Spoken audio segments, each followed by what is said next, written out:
बाजार में हम देखें कि हायर लेवल्स पर टिकने में काफी ज्यादा दिक्कतों का सामना करना पड़ रहा है। ऊपरी स्तरों पर कल भी बाजार में गिरावट थी, आज फिर से जो मजबूती आई थी बाजार में वो हायर लेवल्स पर प्रॉफिट बुकिंग के रूप में बदल गई। तो अब बाजार में जो प्रॉफिट बुकिंग हो रही है या हायर लेवल्स पे प्रेशर बन रहा है, उस प्रेशर के बीच में आपको किस तरह से रणनीति बनानी चाहिए, किन स्टॉक्स पर, किन सेक्टर्स पर ज्यादा आपकी नजर होनी चाहिए, बर्निंग स्टॉक जो खबरों वाले शेयर हैं उनमें क्या एक्शन बन रहा है, वहां पर आपकी क्या रणनीति होनी चाहिए, और उसके साथ साथ प्राइमरी मार्केट यहाँ पर क्या हो रहा है ये भी आपको बताएंगे। ये हफ्ता काफ़ी ज़्यादा एक्शन पैक्ड है, तो इस प्राइमरी मार्केट वाला जो सेगमेंट है उसमें आज आपको कई सारे स्टॉक्स डिस्कस करके बताएंगे जिनका इस हफ्ते काफ़ी ज़्यादा उतार या फिर चढ़ाव से वास्ता पड़ सकता है, और आपके सवालों के जवाब तो हम देंगे और चुन चुन के हमारा खास सेगमेंट है, ये सब अगले 1 से 1.5 घंटे में आपके सामने होगा। सबसे पहले जरा एक बाजार की बात कर ले, जरा आज का कारोबार देखिए क्या हुआ है।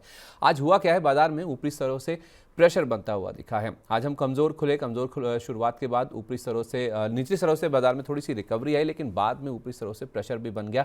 इंट्राडे हाई था निफ्टी का 26,273 का, और अभी हम कामकाज कर रहे हैं 26,175 के आसपास। ऑलमोस्ट 100 पॉइंट के आसपास की गिरावट हायर लेवल से निफ्टी में देखने को मिल चुकी है इंट्राडे चार्ट पे अगर आप देखेंगे।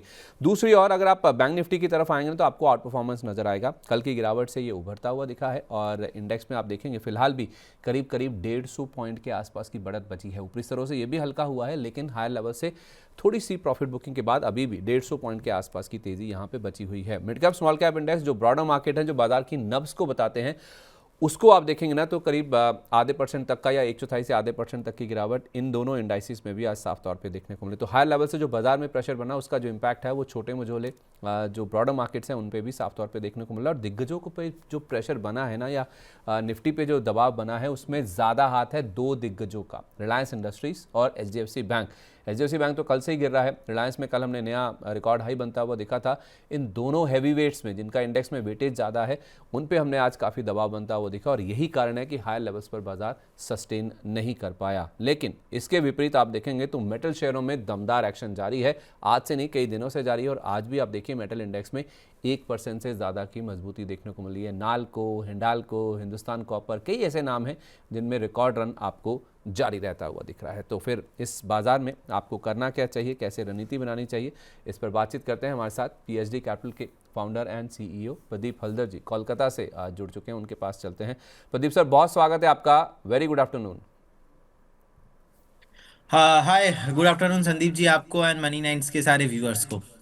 तो सर बाजार में ये चल क्या रहा है, हायर लेवल्स पे हम टिक नहीं पा रहे हैं, हर दिन कोई ना कोई आता है सामने गिर जाता है और बाजार पे दबाव बन जाता है, हो क्या रहा है? मतलब ऊपर नहीं लेके जाना है या रिकॉर्ड हाइस पर प्रॉफिट बुकिंग होती है, अमूमन हम ऐसा देखते हैं।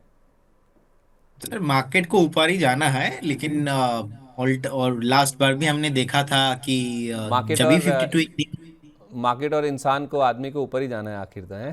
आदमी को अल्टीमेटली ऊपर ही जाना है, एग्जैक्टली सो वो ये सर नॉर्मल हेल्दी करेक्शंस है, और अच्छा। रिलायंस की वजह से थोड़ा बहुत प्रेशर जो है यहाँ पे बिल्ड होते हुए नजर आ रहा है, लेकिन ऐसा भी ज्यादा कुछ खास सर गिरावट है नहीं, 26,000 के ऊपर ही है। आज एक्सपायरी भी है, सो कहीं ना कहीं प्रेशर इसकी वजह से भी है। हमें लग रहा है कि हम्म। निफ्टी का सपोर्ट जब तक 26 ब्रेक नहीं होगा तो कुछ प्रॉब्लम है नहीं। अभी एक न्यू रेंज बन चुका है 26,000 नीचे के साइड में, ऊपर के साइड में मुझे लगता है कि 26,300 अगर इस बार क्रॉस होता है तो आपको 26,550 26,600 तक आपको मिलेंगे। और निफ्टी बैंक पे मुझे लगता है कि आज का जो डे लो है ऑलमोस्ट 59,844 के आसपास, ऑलमोस्ट 59 आप 800 के आसपास का एक स्ट्रॉन्ग सपोर्ट मान लीजिए। अगर 2 एक दिन में ब्रेक होता है इसके नीचे, और आपको नीचे जाता हुआ दिखाई देंगे, और इस रेंज के अंदर ही रहने वाला है। थोड़ा ऊपर का लेवल रहेगा निफ्टी बैंक के लिए, मुझे लगता है कि 60,850 60,900 इस रेंज के अंदर ही रहने वाला है। सो अभी भी हम्म। निफ्टी बैंक में मैं पॉजिटिव हूँ जब हम्म। तक 59,800 के ऊपर है। अगर इसके नीचे आता है तो हर एक उछाल में आपको सेल का ही व्यू करना चाहिए। और निफ्टी बैंक निफ्टी मुझे लगता है कि इस रेंज के अंदर ही रहने वाला है। 26,000 एक मेजर साइकोलॉजिकल लेवल है।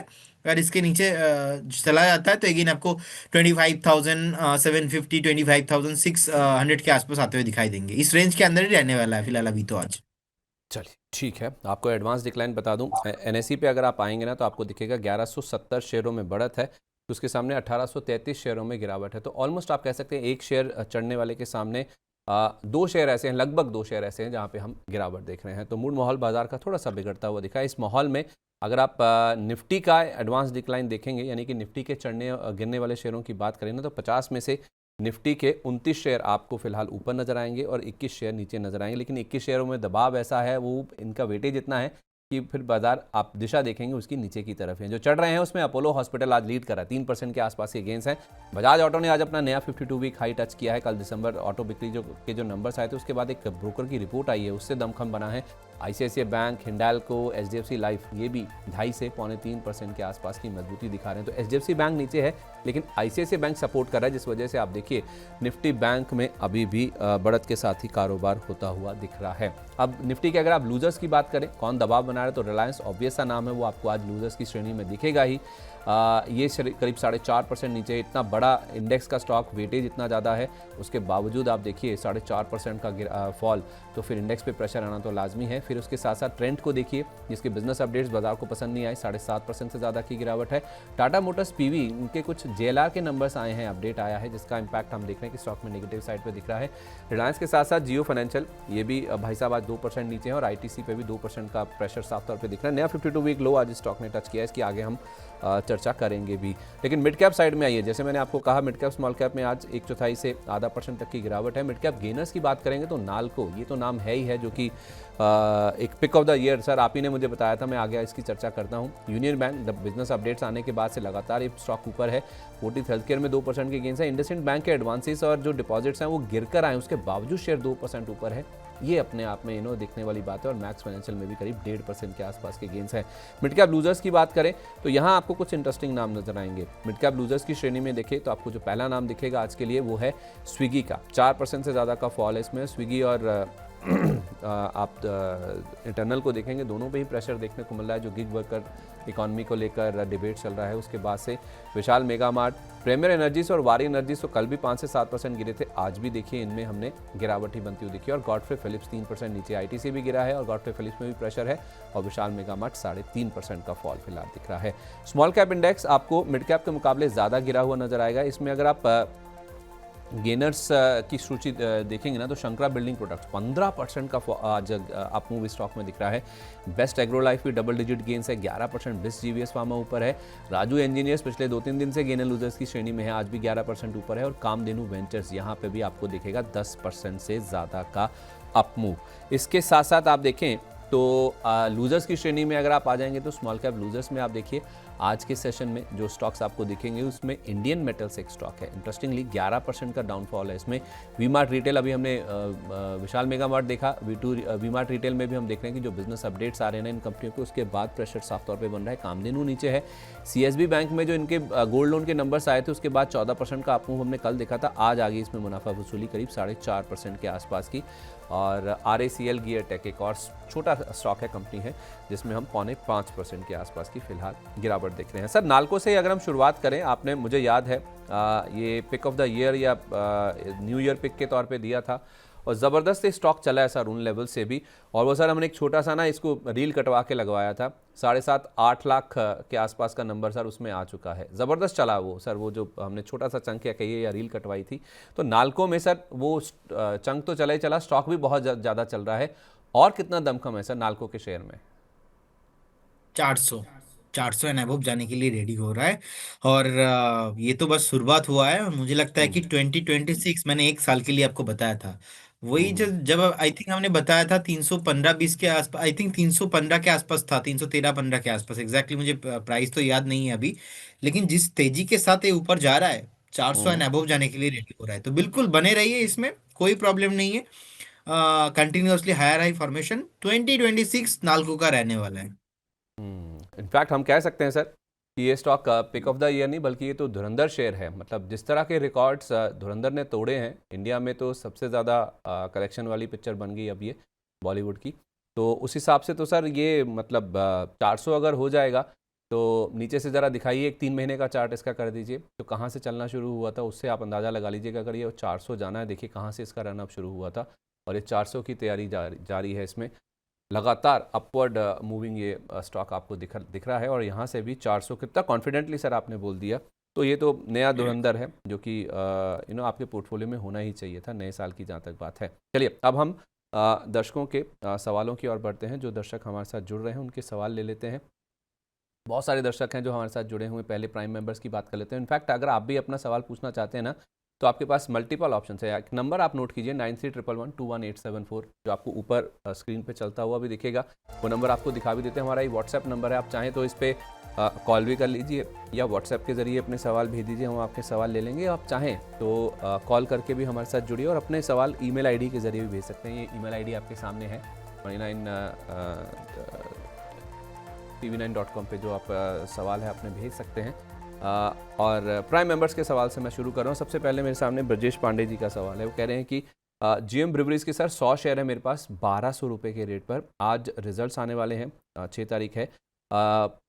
रिजल्ट पॉजिटिव है बट स्टॉक नीचे क्यों आ गया सर, प्लीज़ सजेस्ट। तो सर ये नंबर्स का इम्पैक्ट आ गया है इसमें, और ये कह रहे हैं कि अगर नंबर अच्छे थे तो फिर स्टॉक क्यों नीचे आ गया। आई थिंक प्रॉफिट बुकिंग है, क्योंकि स्टॉक ऑलरेडी काफ़ी ज़्यादा चल चुका है। तो चार्ट में ही शायद इसका आंसर आ जाएगा। इसको थोड़ा सा एक्सटेंड कर दीजिए, 1 महीना कर दीजिए, तो शायद उसी से आपको पता चल जाएगा। स्टॉक में नंबर से पहले देखिए कितना बड़ा अप मूव ऑलरेडी आ चुका है। तो बाजार चीज़ों को होने से पहले ही भापने की कोशिश करता है, और इसी चीज़ को हमें भी सेंस करना होता है। तो स्मार्ट इन्वेस्टिंग इसी चीज़ में है कि स्टॉक पहले से क्या उस चीज़ को डिस्काउंट कर चुका है।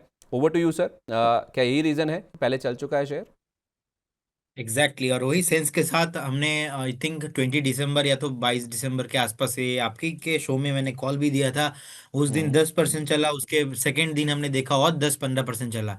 तो हम्म ऑलमोस्ट ये शॉर्ट टर्म में भाग चुका है। अभी करेक्शन चाहिए मुझे, करेक्शन एटलीस्ट 1100 के आसपास चाहिए। करेंट जोन से भी 100 पॉइंट, उससे भी ज्यादा 130-140 पॉइंट का करेक्शन चाहिए। देन फिर से एक बार मैं री एंट्री करने के बारे में सोचूंगा। ये है ट्रेडिंग से माइंड, ट्रेडिंग वाला माइंड हो गया। तो अगर आप यहाँ पे इन्वेस्टमेंट के लिए अपने एक यहाँ पे व्यू आपका इन्वेस्टमेंट है और आपने इन्वेस्ट किया था, तो आप बिल्कुल बने रहिए, निश्चिंत होके बैठिए, कोई प्रॉब्लम है ही नहीं। क्योंकि पर्टिकुलर स्टॉक को मैं मोटा मोटा 1450 1500 एंड अबव जाते हुए देख पा रहा हूँ, clear cut. So short term एक रिएक्शन है, सेंटीमेंट है, शॉर्ट टर्म में चला भी था, प्रॉफिट बुकिंग देखने को मिल रहा है। बने रहिए स्टॉक के साथ। आपको बता दें इसका जो मुनाफा है ना ऑलमोस्ट डबल हुआ है। 22 करोड़ वाला 42 करोड़ आ गया। रेवेन्यूज़ भी आप देखेंगे तो 22% ग्रो किए हैं। अबिड्डा में 80% का जंप है, और मार्जिन जो 18% के नीचे थे 17.8%, वो आ गए 26% के पार। तो एक बार एक नीजक रिएक्शन ऊपर की तरफ था स्टॉक में, हमने देखा 1280 रुपये तक का हाई भी बना आज के सेशन में, लेकिन बाद में मुनाफा वसूली हो गई। दो लाजमी थी और अंडरस्टैंडेबल भी है ये चीज़ कि इतना सारा रन अप हो चुका है। जिन्होंने लोगों ने अच्छे नंबर्स की उम्मीद में पहले से पोजीशन बनाई थी, वो अपने मुनाफा वसूली कर रहे हैं। Buy on rumour sell on news GM breweries पे होता हुआ दिख रहा है। आई होप राजन पांडे जी आपको आपके सवाल का जवाब मिल गया होगा। इसके साथ साथ कुछ और सवाल जो हमारे पास आ रहे हैं ना, उसमें राजेश कोठारी जी ने सिर्फ गुड आफ्टरनून लिखा, अपना सवाल नहीं शेयर किया आपने। नदीम खान जी ने अपना सवाल शेयर किया जी, हमारे वीआईपी मेंबर है। कह रहे सर लुपिन 2035 में इसमें क्या करें, और वारी एनर्जीज अभी ले सकते हैं क्या? देखिए बेसिकली लूपिन मुझे लगता है कि 2-1 के आसपास का प्राइस चल रहा है, एंड बेसिकली अभी भी बने रहना चाहिए, होल्ड करने का सलाह रहेगा इसमें। 2270 एंड 2300 जाने के लिए रेडी हो रहा है। वारी एनर्जीज का प्राइस चल रहा है 2632 के आसपास। वारी एनर्जीज में थोड़ा थ्रेटिंग मुझे लग रहा है, एंड करेंट जोन से भी 300 पॉइंट का गैप नीचे के साइड में अभी भी ओपन है। तो 2300 के हम्म आसपास आने के लिए रेडी हो रहा है। सो वारी एनर्जीज पे अभी तो फ्रेश एंट्री करने का सलाह नहीं रहेगा, अवॉइड ही आप करके जाइए। और अगर आपके पास है तो और 300 पॉइंट करेंट जोन से भी नीचे मिल सकता है आपको, क्योंकि इसका चार्ट पैटर्न खराब हो चुका है 2850 के नीचे। और लुपिन आप बने रहिए लुपिन के साथ, मुझे लगता है कि 2300 एंड अबव जाने के लिए रेडी हो रहा है। ठीक है, ओके। एक सुपर चैट के जरिए सवाल आया हमारे पास देव जी का। कह रहे हैं कि बालाजी अमीन्स सर मेरे पास 2000 के रेट पर है बालाजी अमीन्स, और डैम कैपिटल 2236 रुपये के रेट पर रखे हुए हैं मेरे पास। आपकी राय क्या होगी इस पर? देखिए बेसिकली डैम कैपिटल मुझे लगता है कि 213-214 के आसपास का प्राइस चल रहा है, बट करेंट जोन से मुझे लगता है कि हर एक उछाल में बेचना चाहिए, एग्जिट करने का ही सलाह रहेगा।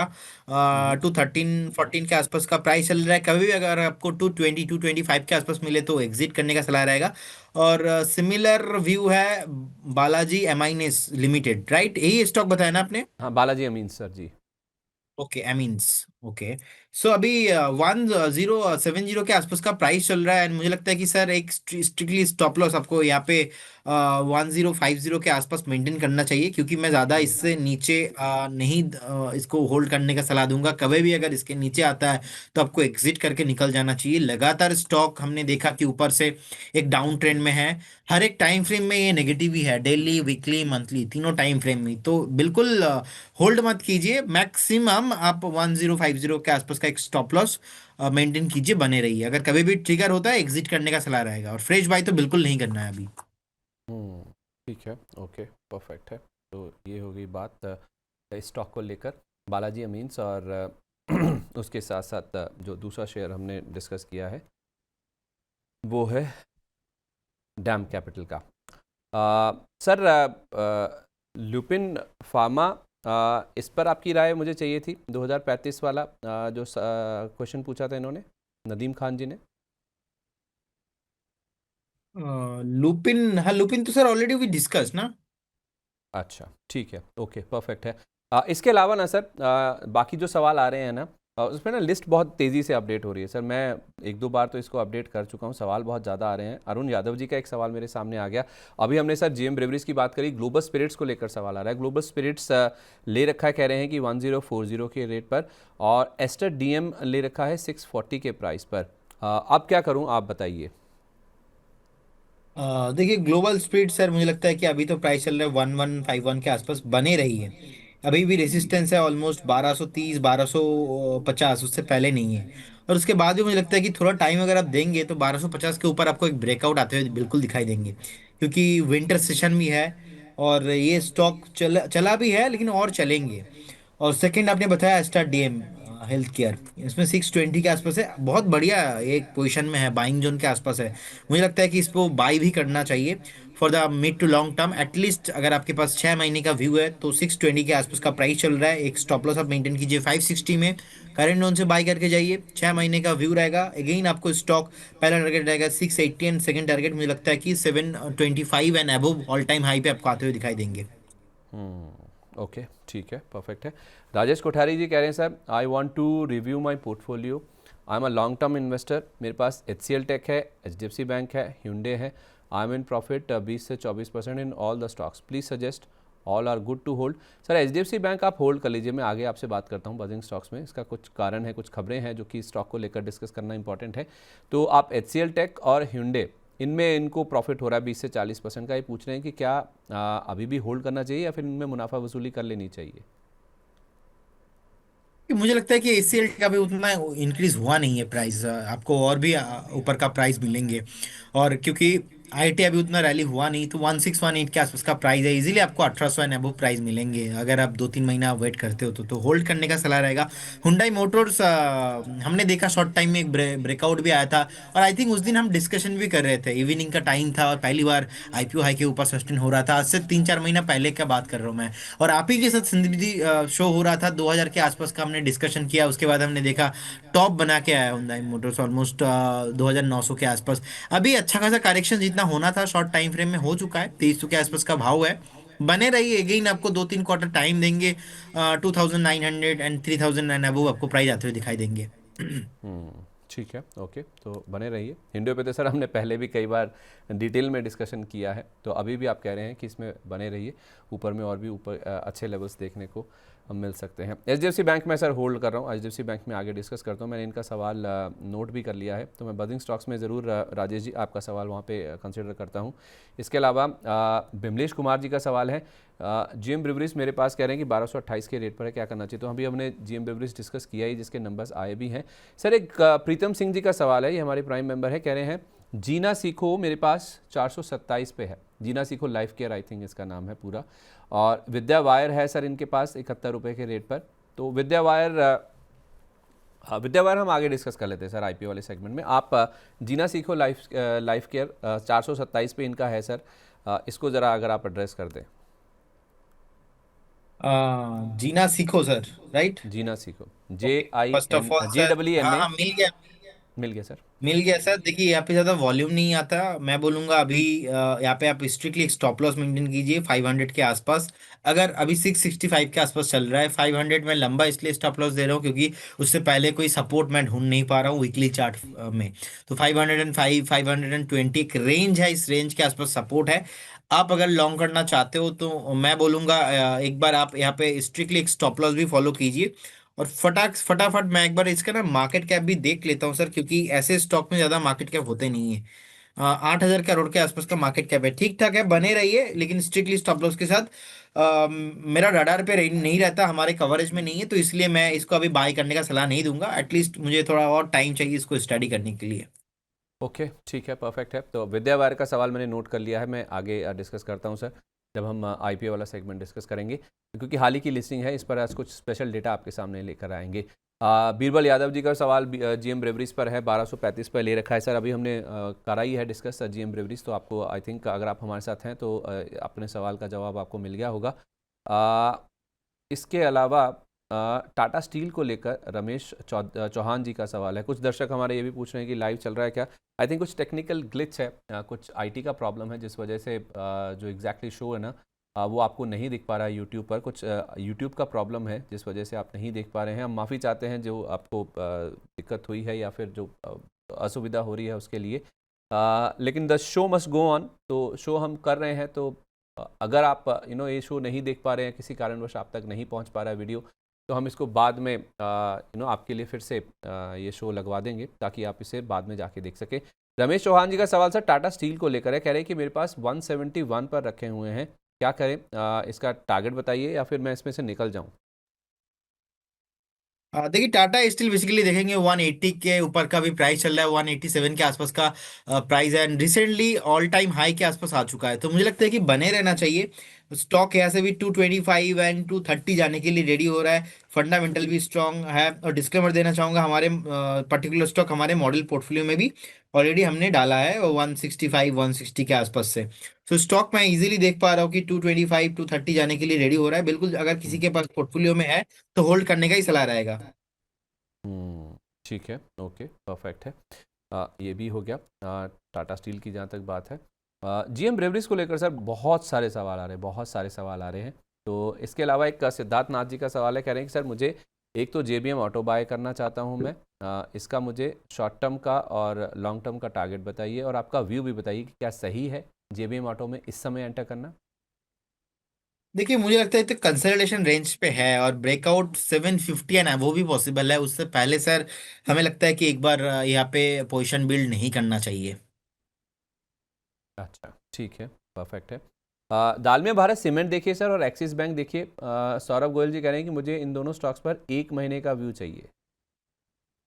देखिए डालमिया भारत अभी तो 2129 के आसपास का प्राइस चल रहा है, मुझे लगता है कि बने रहना चाहिए।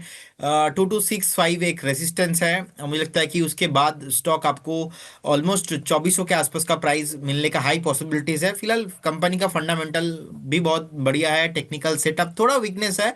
एक बार आपको 2080 तक प्राइस मिल सकता है, लेकिन होल्ड करने का सलाह रहेगा। एक्सिस बैंक पे कंटिन्यूअसली हायर हाई फॉर्मेशन है, और जिस तरीके से अगर आज भी हमने देखा कि 1300 के ऊपर आया था लेकिन सस्टेन नहीं हुआ, तो बैंक निफ्टी को specially ICICI bank axis bank के अभी लीड करने वाला है, क्योंकि एचडीएफसी का चार्ट उतना अभी अच्छा लग नहीं रहा है। तो बिल्कुल जिनके पास पोजीशन है एक्सिस में तो होल्ड करने का सलाह रहेगा। शॉर्ट टाइम में ही मैं देखता हूँ कि एक बार एक्सिस बैंक आपको 1350 1360 तक आते हुए दिखाई देंगे। 1350 1360 तक आपको एक्सिस बैंक आता हुआ नज़र आ सकता है। एक हमारे दर्शक हैं अजीत जी, अजीत रूपा वर्ल्ड के नाम से इनकी आईडी है। कह रहे हैं कि एथर एनर्जी परचेज प्राइस है मेरा 750 का। प्रदीप सर का कॉल था, आप क्या करें सर? एथर एनर्जी में इन्होंने 750 पे आपके कहने पे लिया, कह रहे हैं। देखिए मुझे लगता है कि एक पोटेंशियल एक स्टॉप लॉस जो कि थोड़ा लंबा हो रहा है, लेकिन स्टॉप लॉस वहां पे ही है। ऑलमोस्ट 693 अभी चल रहा है, 625 से लेकर 630, मतलब करेंट जोन से भी मैं देखता हूँ एक बार ऑलमोस्ट 60 पॉइंट ऑलमोस्ट 50 पॉइंट नीचे इजीली आपको मिलेगा। सो हर एक डीप में बाय करने का ही सलाह रहेगा। स्ट्रक्चर खराब हो जाएगा 620 के नीचे, तो फिलहाल अभी होल्ड कीजिए और बने रहिए स्टॉक के साथ। अच्छा, ठीक है, परफेक्ट है, होल्ड कीजिए अभी अभी के लिए स्टॉक में। सर मोबीक्विक सिस्टम को लेकर आपका क्या व्यू है? राहुल जी कह रहे हैं कि वन मोबीक्विक सिस्टम 240 में लिया हुआ है, अभी इसमें क्या करना चाहिए? देखिए मुझे लगता है कि अगर 240 में आपने परचेस किया है तो स्ट्रिक्टली स्टॉप लॉस आपको 220 पे मेंटेन करना चाहिए, आपको होल्ड नहीं करना चाहिए। लगातार स्टॉक जो है लो लो लगा के नीचे आ रहा है, अगर 220 ब्रेक करता है इनफैक्ट उसके नीचे भी आने का हाई पॉसिबिलिटीज है। और उस केस में आपको 150 तक एक काउंटर आ सकता है। नेक्स्ट ओला के जैसा सिचुएशन भी हो सकता है। हम्म। और ऐसा चार्ट में मुझे लगता नहीं कि आपको अभी बने रहना चाहिए। शॉर्ट टाइम में एक मोमेंटम आया था, उस टाइम पे मोबीक्विक ने, हमने देखा कि स्टॉक बहुत ही बढ़िया परफॉर्मेंस किया है। हमने 240-50 से 330 तक स्टॉक आते हुए दिखाई दिया। लेकिन उसके बाद फिर से जो मोमेंटम है सारा जो चला गया, एंड वीकनेस चार्ट में अभी भी कंटिन्यू रहने वाला है। तो फिलहाल अभी तो होल्ड करने का सलाह नहीं रहेगा। फिर भी मतलब ये लास्ट पॉइंट मैं बोल रहा हूँ, 220 पे स्टॉप लॉस के साथ बने रहिए। फ्रेश बाई बिल्कुल नहीं करना है, अवॉइड ही करने का सलाह रहेगा। ठीक है, तो ओला जैसी कहानी इसमें बन सकती है, स्टॉक 150 रुपये तक भी गिर सकता है, ऐसी भी पॉसिबिलिटीज चार्ट्स पे नज़र आ रही हैं। गुलाम अली जी कह रहे हैं सर आइनॉक्स विंड में नई खरीदारी कर सकते हैं क्या 2 साल तक, आई मीन जिसका 2 साल का नज़रिया है, क्या इन लेवल्स पर आइनॉक्स विंड में एंटर करना सही रहेगा? देखिए मुझे लगता है कि 2 साल का व्यू है तो आइनॉक्स विंड अभी क्यों खरीदना है। अभी तो बिल्कुल नहीं खरीदना चाहिए, क्योंकि चार्ट नीचे आ रहा है, आप बोल रहे हो खरीदेंगे, ऐसा तो व्यू नहीं होना चाहिए। मुझे लगता है कि अभी सर अवॉइड करने का सलाह रहेगा। अभी चार्ट वीकनेस है, कंटिन्यू वीकनेस ही शो करेंगे। तो और नीचे जा सकता है ये? ऑब्वियसली सर, चार्ट में जिस तरीके का सपोर्ट है ऑलमोस्ट 102 के आसपास है, मतलब करेंट जोन से भी देखेंगे तो इजीली 20% का एक डाउन साइड नीचे में पोटेंशियल है। तो अभी 20% पोटेंशियल डाउन पे है करेंट जोन से। I am not feeling comfortable to buy here this current zone से, तो बिल्कुल आपको अवॉइड ही करने का सलाह रहेगा। अच्छा, ठीक है, परफेक्ट है। इसके साथ साथ सर एक अनिंद्य पाल जी हमारे व्यूअर हैं, कह रहे हैं कि टाटा स्टील और Canara bank fresh buying level बताइए, 3 महीने का व्यू है मेरा। और तिलक नगर इंडस्ट्रीज इनके पास बाइंग है 470 रुपये की, इसका शॉर्ट टर्म टारगेट इनको चाहिए। सर टाटा स्टील हम डिस्कस कर चुके हैं, एक बार कैनरा बैंक बताइए अगर सर कोई फ्रेश बाइंग के लिए सोच रहा है 3 महीने के व्यू से।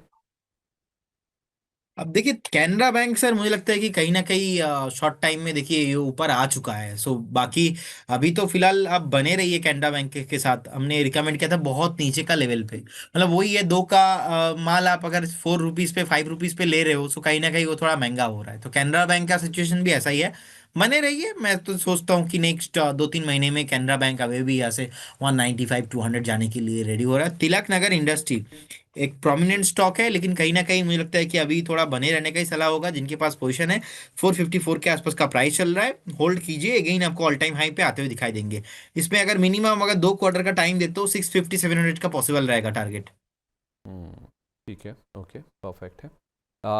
इसके साथ साथ सर तिलक नगर इंडस्ट्रीज पे तो आपने बात कर ही ली है, और जो सवाल हमारे पास पहुंच रहे हैं ना सर, उसमें आप देखेंगे तो गुलाम अली जी का सवाल भी हमने ले लिया जो इंडस आइनॉक्स विंड के बारे में पूछ रहे हैं। इसके साथ साथ जो और सवाल हम तक पहुंचे हैं उसमें जीएम ब्रेवरीज के तो आज सवालों की भरमार है। सीमेंस एनर्जी को लेकर सर देवाशीष घटक जी कह रहे हैं कि आप अपना व्यू दीजिए, whether it can be buy at CMP, मतलब नई खरीदारी अगर किसी को करनी है तो क्या सीमेंस एनर्जी इस समय सही लेवल पे है? देखिए बेस फॉर्मेशन नहीं हुआ है, यही एक दिक्कत है। बेस फॉर्मेशन ना होने के कारण मैं इसमें भी बाय करने का सलाह नहीं दे पाऊंगा, क्योंकि जिस तरीके से लगातार स्टॉक 3200 3400 से गिरते गिरते 2600 के आसपास आ चुका है। इनफैक्ट कल थोड़ा मोमेंटम इस पे आया था, आज भी ऑलमोस्ट 0.25% ऊपर है, लेकिन ये कंफर्मेशन नहीं है। तो इसीलिए एक बार हम्म, अवॉइड करने का सलाह रहेगा। अच्छा, ठीक है। कल्याण ज्वेलर्स में सर नरेश हमारे एक दर्शक हैं नरेश जी, कह रहे हैं कि कल्याण ज्वेलर्स बाय कर सकते हैं क्या, या फिर अगर ये नहीं तो कोई और ज्वेलरी स्टॉक जो आपको पसंद हो इन लेवल्स पर?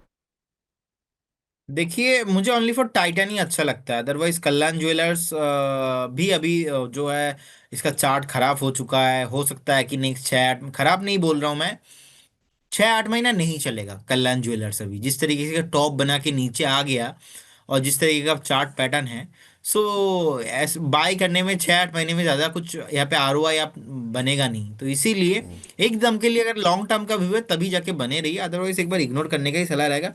टाइटन ही ओनली मुझे अच्छा लगता है, and मुझे लगता है कि अगर टाइटन आपके पोर्टफोलियो में है तो डेफिनेटली आप बने रहिए। 4800 5000 जाने के लिए रेडी हो रहा है। ठीक है, ओके। शंकर सिंह जी कह रहे हैं, हमारे प्राइम मेंबर हैं, कह रहे हैं कि सर मेरे पास वारी एनर्जीज रखा है 2865 का, इसमें क्या करना चाहिए, और ट्राइडेंट भी है सर इनके पास 30 रुपये के रेट पर। दोनों में अपना व्यू बताइए। इन्होंने ये नहीं बताया कि लॉन्ग टर्म या शॉर्ट टर्म, लेकिन ये जो 2865 वाला ख़रीदा हुआ है वो 2638 आ गया, और 30 रुपये वाला ट्राइडेंट ज़रा ये भी दिखाइए, 30 रुपये वाला ट्राइडेंट कहाँ पे पहुँच गया, वो सर 26 रुपये 60 पैसे, तो दोनों में इनको लॉस हो रहा है सर। देखिए ट्राइडेंट का प्राइस सर अभी 26 के आसपास है, और मुझे लगता है कि एक स्ट्रिक्टली स्टॉप लॉस उनको मेंटेन करना चाहिए 25 में। 25 के नीचे कभी भी आता है तो उनको एग्जिट करके उस टाइम पे जाना चाहिए।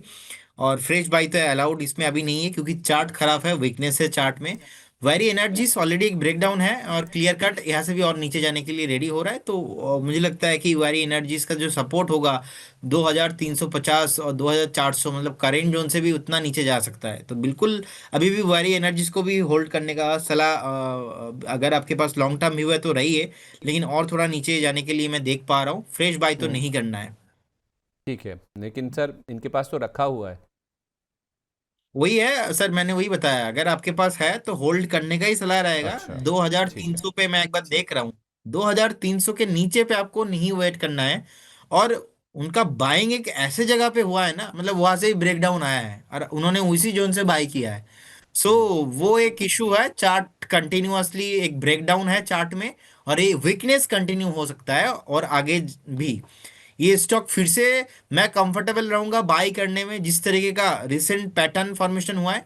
3000 के ऊपर जाएगा तो थोड़ा महंगा खरीदेंगे, बाद में खरीदेंगे, लेट खरीदेंगे चलेगा। अभी तो बिल्कुल नहीं खरीदना है किसी को। ठीक है, ओके, परफेक्ट है। सर समीक्षा जैन जी हमारी एक प्राइम मेंबर हैं, कह रही हैं कि sir Hindustan zinc, Hindustan copper और नाल्को में एंट्री कब बनेगी? मतलब इनसे ये रैली मिस हो गई, अब मिस हो गई है तो फिर इनमें कब दोबारा एंट्री बनेगी, या इनका कोई विकल्प है तो वो बताइए। देखिए हिंदुस्तान कॉपर मुझे लगता है कि 564 के आसपास का प्राइस चल रहा है। एंड हम्म। जिस तरीके का प्राइस अभी है, मुझे लगता है कि एक तो डीप के लिए आपको वेट करना चाहिए। हो सकता है कि प्राइस अगर रेजिस्टेंस का मैं रेजिस्टेंस ढूंढूं तो 595 में, उसके बाद 640 के आसपास है।